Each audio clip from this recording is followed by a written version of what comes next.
नमस्कार. आता शाळा, कॉलेज सुरू झालेत आणि मुलांचा डब्बासुद्धा. रोज रोज काय बरं नवीन बनवायचं डब्याला?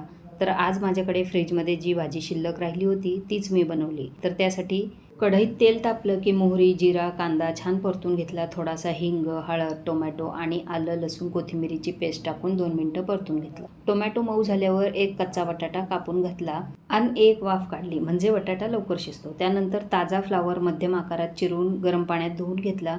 तो त्या बटाट्यात घातला आणि दोन्ही पदार्थ एकत्र करून 3-4 मिनिटं एक वाफ काढली, पाणी न टाकता. आता भाजी 80% शिजली की मग लाल तिखट, किचन किंग मसाला, धणे पावडर आणि थोडासा मॅगी मसाला घातला. सर्व मसाले एकजीव केले आणि परत एक वाफ काढली. आता भाजी तयार आहे. थोडीशी कोथिंबीर टाकायची आणि भाजी डब्याला द्यायला तयार झाली. फ्लावर ताजा असेल तर लवकर शिजतो आणि उग्रवासही नसतो. जर फ्लावरला उग्रवास असेल तर लिंबू पिळा आणि मग खा, म्हणजे वास येणार नाही. आवडल्यास लाईक करा.